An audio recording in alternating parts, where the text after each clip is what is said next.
Bang. Ya. Aku nak trade in iPad mini ni lah. iPad mini? Ha. Weh, asal kau nak tak in tak? Sebab aku main game dengan iPad mini ni. Okey. So macam tak best sangat. Sekarang ni aku nak cari tablet yang size macam tu. Okey. Lebih kurang lah. Okay. So yang power untuk gaming punya. Oh, untuk gaming lah. Okey. Okey, kalau ikutkan ada, kita ada satu model. Okey, ni aku ada sekarang model Red Magic Astra tau. Red Magic Astra. Ha. Size dia pun macam lebih kurang je. Tu. Berapa inci? Saja 87 inci je size screen dia. Oh.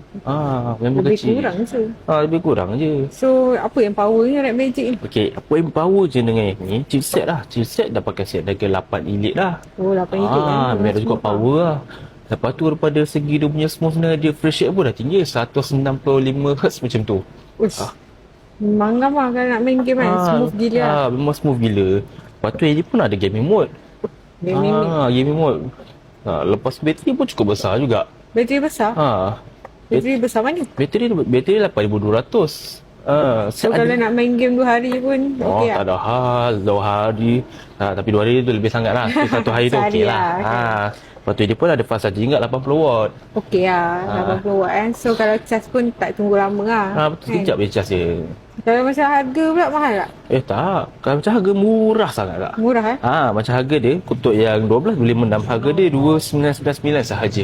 Oh, bawah 3,000 lah. Bawah 3,000. Dengan harga ni, kau dapat sekali dengan ini tau. Kau dapat sekali dengan dia punya charger, dapat sekali dengan dia punya tempered glass, dapat sekali dengan dia punya casing sekali. Casing charger Ini untuk yang 256 punya? 256 ni. Full set semua kau dapat. Banyak agak dapat.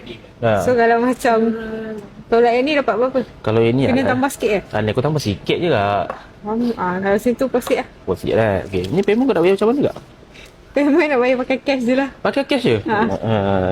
Dah bonus juga? Dah bonus. Bonus lah. Okay, kalau tu kita settle counter lah. Boleh. Okay, jom.